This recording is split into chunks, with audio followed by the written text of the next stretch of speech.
Cuando hablamos nosotros de la justicia en Latinoamérica, habría que centrar todos los reflectores, todas las luces en dos escenarios que me parece que lo pueden resumir absolutamente todo.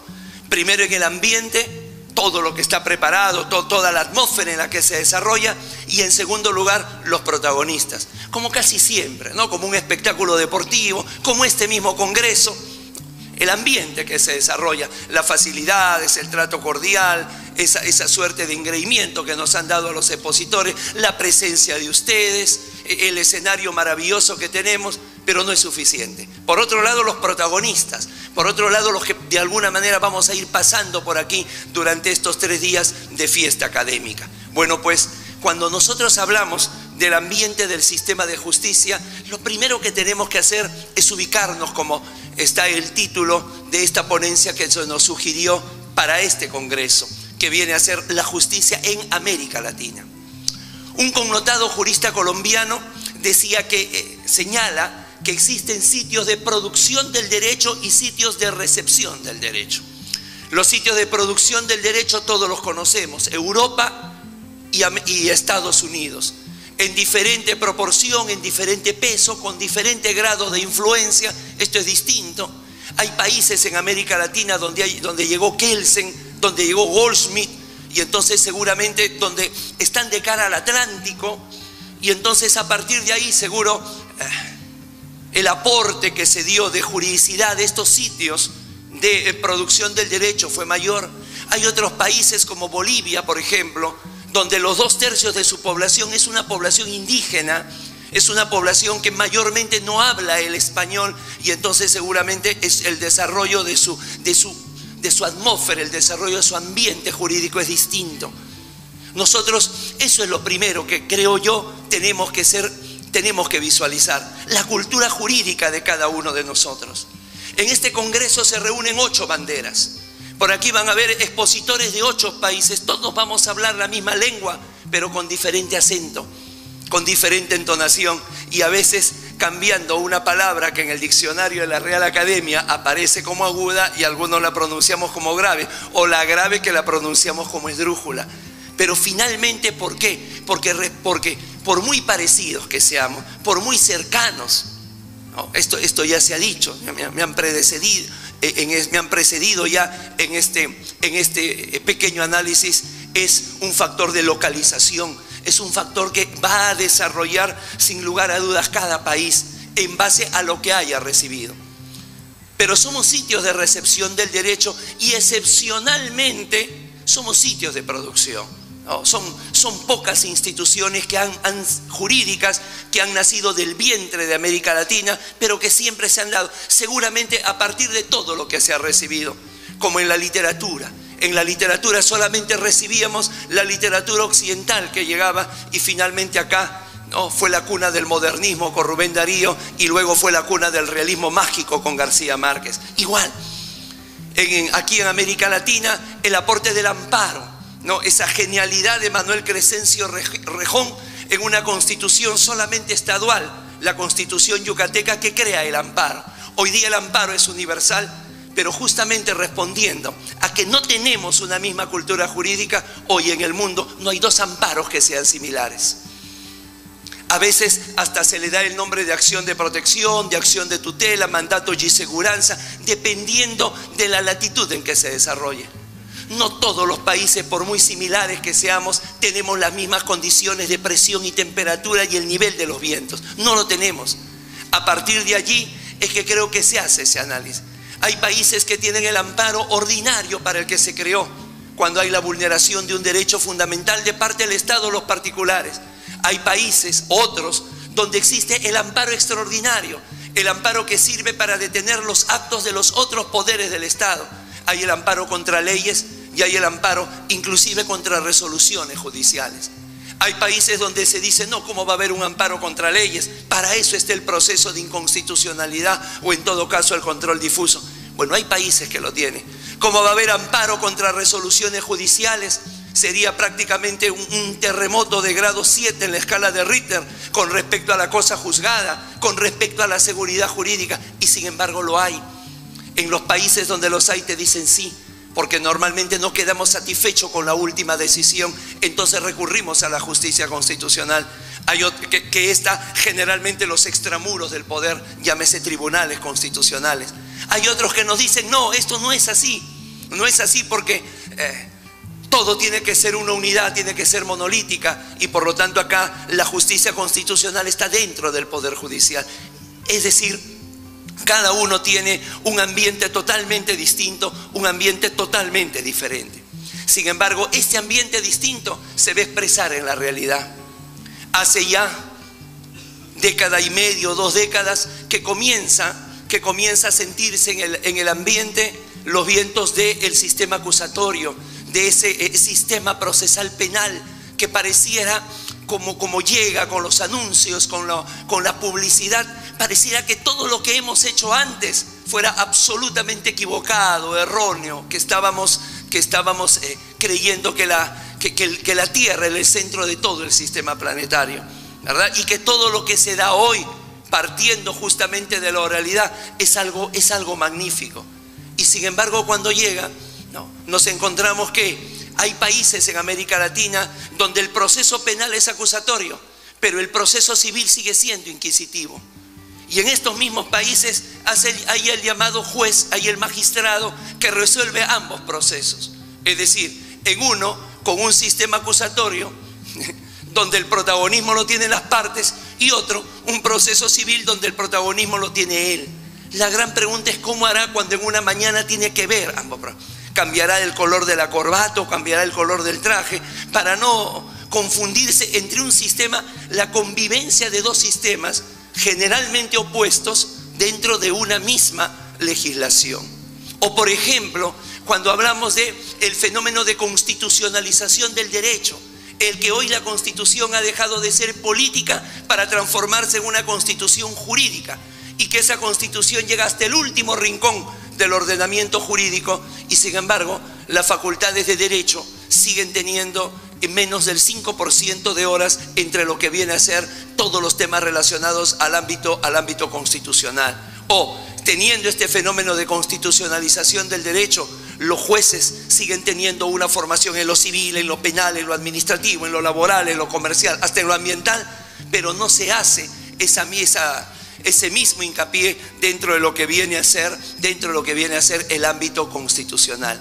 Entonces, ese ambiente nos da una realidad que, como no, ya se ha dicho en este escenario, que tiene que ver con el ámbito presupuestario, tiene que ver con la infraestructura. Nada hacemos hablando del contradictorio, hablando de la oralidad, cuando en realidad en nuestros países hay juzgados tan pequeños que para que entre el sol tiene que salir el magistrado, cuando tenemos que estar administrando justamente ese escasez. Y es por eso que se genera la insatisfacción ya no solamente en la población, sino se genera la insatisfacción dentro del mismo sistema de justicia. Por ello, creo que es también común, esto es muy latinoamericano igualmente, que desde que éramos estudiantes de Derecho, la frase que más escuchábamos ha sido reforma judicial. Estamos en una reforma permanente, que es sinónimo de estar en una insatisfacción permanente. La insatisfacción per se no es mala. Establece moverse, establece reconocer, establece querer mejorar, pero cuando esto ya se hace eterno, quiere decir que algo está mal. Generalmente se cometen 3 grandes errores cuando se hace cualquier intento de reforma en el sistema de justicia en Latinoamérica. La primera es que se hace una reforma contra el sistema de justicia, cuando tiene que ser una reforma con el sistema de justicia. Nadie mejor que quienes desarrollan esa labor para poder suministrar todos los elementos y poder determinar cuál es el diagnóstico. El segundo gran error es que cuando en las pocas veces que se convoca a los actores del sistema de justicia, no somos capaces de tener la autocrítica, no somos capaces de mirarnos al espejo y decir, caray, apareció esta marca más, esta arruga, apareció por aquí este grano, caray, estoy envejeciendo. No somos capaces. Siempre nos arropamos a nuestra institución y el otro o la otra es lo que tiene que reformarse. Si no tenemos esa capacidad de autocrítica, nosotros mismos estamos conspirando para que nos convoquen. Y un tercer error es cuando se hace por partes. Cuando, sabiendo que el sistema de justicia es todo un engranaje, todo se va a concentrar única y exclusivamente en un rodaje, en el Poder Judicial, en el órgano de la judicatura, en el Ministerio Público, en la abogacía, en la policía, y no se entiende que tiene que ser en todos los rodajes para que el engranaje pueda mejorar. Por ello, mientras no seamos capaces de superar eso, trabajar con el sistema de justicia, tener la capacidad de autocrítica, de pedir menos poder y mayor control. Solamente cuando se hará eso, menos poder y mayor control, entonces recién podríamos sentir o recién podríamos tener autoridad para decir estamos en un estado constitucional de derecho. Y por último, que se vea la justicia como un sistema. Eso respecto al sistema de justicia latinoamericano. Seguramente nunca va a dar idéntico para todos los países, pero en general hay un denominador común. Y en segundo, la independencia judicial. Cuando hablamos de una independencia judicial, independencia del juez, independencia del magistrado, tenemos que hablar de los protagonistas, ya no del ambiente, sino de los protagonistas. Y como si estuvieran en varios círculos concéntricos, primero está la población, luego seguramente el abogado y el fiscal, y seguramente en el centro más concéntrico, allí va a estar el juez. Cuando hablamos de la población es tan difusa, tan numerosa, que a veces uno cuesta medirle el pulso. Entonces allí cumple un papel preponderante la prensa. La prensa se convierte en ese vaso comunicante entre la población y el poder. Sin embargo, cuando esa prensa quiere desarrollar un juicio paralelo, cuando esa prensa quiere ejercer un poder sin responsabilidad, cuando esa prensa sentencia antes que el juez sin haber leído ni un ápice del expediente, entonces se convierte en una prensa nociva, se convierte en el principal enemigo de lo que luego vamos a exigir como independencia judicial. Luego, en el segundo círculo están el abogado, el fiscal, están los que se colocan a ambos lados del escenario, ¿verdad? Y en ese sentido es también un denominador común en América Latina cada día el creciente número que se da en la población de abogados. Se multiplican las facultades de derecho, se suma la oferta y se resta la exigencia. A partir de acá viene, ¿y cuál es el insumo? Si finalmente ese abogado se va a convertir en magistrado, habría que ser más exigente, habría que ser más riguroso, habría que saber que más tarde quienes van a ser seleccionados, igual que en cualquier selección, depende de la calidad de los productos que tenga a la mano para dar. Por eso la importancia de actividades como esta, por eso la importancia de los semilleros, por eso la importancia de despertar desde pronto esa competitividad en el estudiante, en el abogado joven, para luego poder tener un magistrado que nos asegure independencia. ¿Y qué es con el juez? ¿Qué es con el principal protagonista supuestamente de todo esto? Siempre lo va a ser, siempre lo va a ser. Generalmente los que no están de acuerdo con el sistema acusatorio, quienes señalan que hay determinadas naturalezas de proceso donde el juez tiene que ser el director del proceso, dicen no, es que el juez es un ente pasivo, un ente inerte. Jamás. Mientras el juez tenga la facultad de sentenciar, siempre va a ser el protagonista. El cambio que se ha dado del sistema inquisitivo al sistema acusatorio es solamente la forma en que hacemos el triángulo procesal. Siempre el proceso va a ser un triángulo, pero ha cambiado la forma de diseñarlo.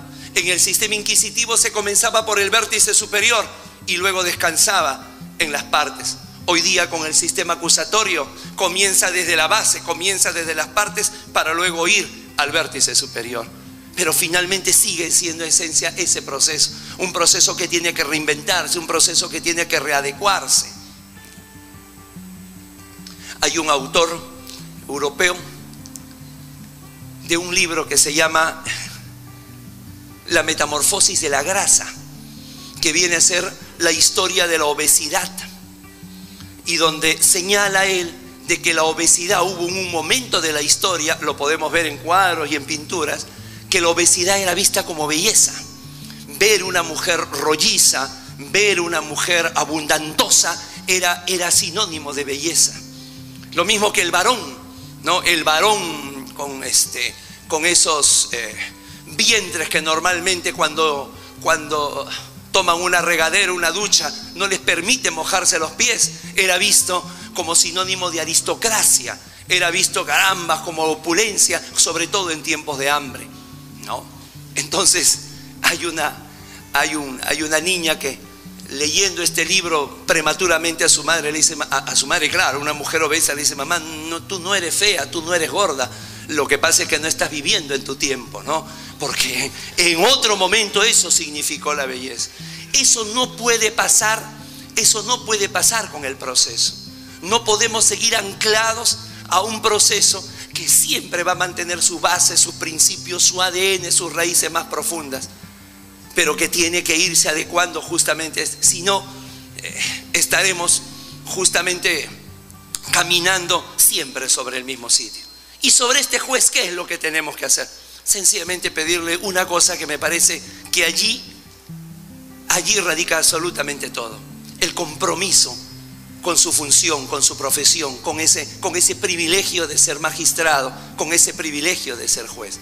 Cuando hablamos de compromiso, hablamos de jueces que no miran el reloj. Hablamos de jueces que rápidamente asimilan y superan las limitaciones que van a encontrar siempre, sobre todo a nivel presupuestario. De hecho, hay los malos jueces, los del trato déspota, los del trato vertical, aquellos que ven a las partes como un estorbo, aquellos que, como en la película Tiempos Modernos, donde Chaplin sale con movimientos mecánicos, su movimiento mecánico es este: ¿qué hora es para poder irme de acá? Y eso es lo que más duele. A una parte, a un abogado, no le duele tanto una resolución en contra. Finalmente hay apelación, hay casación y puede inclusive irse contra la cosa juzgada. Pero del maltrato no hay vuelta, no hay regreso. Son pocos, son los menos, son excepcionales, pero son los que generalmente se difunden y como casi siempre se generalizan. Pero por otro lado, hay también aquellos magistrados de buenas prácticas, aquellos magistrados que van a resolver sin ningún horario, aquellos que han tenido el tino sin ninguna orden de ponerle una carátula roja a los expedientes de las personas de la tercera edad, para que ya no se dé ese aciago momento de que las personas se mueren durante el proceso. Hay fiscales de familia que de pronto han determinado que ante la ausencia de un albergue y viendo que hay una competencia normalmente entre dos entidades, empresas telefónicas, las convocaron a las dos y le pidieron un albergue, nuevos albergues para menores, aprovechando la competencia que tenían y el querer instalarse en la zona, y lo pudieron hacer. Hay aquellos que no tienen acceso a la capacitación, porque en un país como el mío, atravesado por la cordillera de los Andes, la señal no es buena en todas partes. Sin embargo, en todas partes llega, aunque sea lenta, el internet. Y entonces a través de ello, en internet podemos encontrar todos los libros y podemos encontrar todos los congresos y todas las presentaciones. A partir de allí también se da. Pero eso tiene un solo nombre. Ese nombre significa compromiso. Allí vamos a encontrar a la ética. Allí vamos a encontrar al magistrado que no piensa en el cobre, sino en el bronce, que no piensa en el dinero momentáneo, sino piensa en el futuro, en el reconocimiento que va a tener, en el apellido que puede dejarle a sus hijos. A partir de allí es que nosotros vamos a encontrar que ese juez va a poder ser independiente, pero esa independencia viene dada fundamentalmente por una cosa: siendo el poder judicial acá el ejecutivo y acá el legislativo, estos dos últimos, al ser poderes políticos, se controlan entre ellos. El poder judicial no puede ser controlado por ellos, tiene que ser controlado por un órgano externo, generalmente un órgano constitucional autónomo, pero no habría que esperar a eso. Tendría que esperar que ese juez tenga una virtud que se llama el autocontrol. Seguramente una de las pinturas que mejor refleja el autocontrol es aquella que nos muestra a Ulises atado al mástil, ¿no? Advertido por la diosa Circe que en su camino a la isla de Ítaca iba a ser asaltado por unas sirenas que con sus cantos lo iban a encantar a él y a su tripulación y a desviar de su destino final en Ítaca. Lo que hizo Ulises fue decirle a sus tripulantes: vamos a cubrirnos con cera los oídos, ustedes van a ser inmunes a ese canto de sirenas, pero tiene que quedar uno siempre para que pueda dirigir sin esa cera. Ese voy a ser yo, entonces átenme al mástil. para que cuando yo me vea encantado por esas sirenas, que en las pinturas uno dice, yo cortaba y me iba con ellas, ¿no es cierto? Unas sirenas bellísimas. Entonces ustedes dan la orden, me jalan más, me atan con más fuerza al mástil. La capacidad del autocontrol. A partir de allí, creo que recién podremos hablar de una nueva justicia en América Latina. Pero mientras tanto, en esa larga escalera que nos llevaba a la nube, actividades como esta creo que van, porque parafraseando el eslogan de este congreso, desarrollando la academia, no solo Panamá, sino América Latina contará con mejores profesionales y un mejor sistema de justicia. Muchísimas gracias a todos.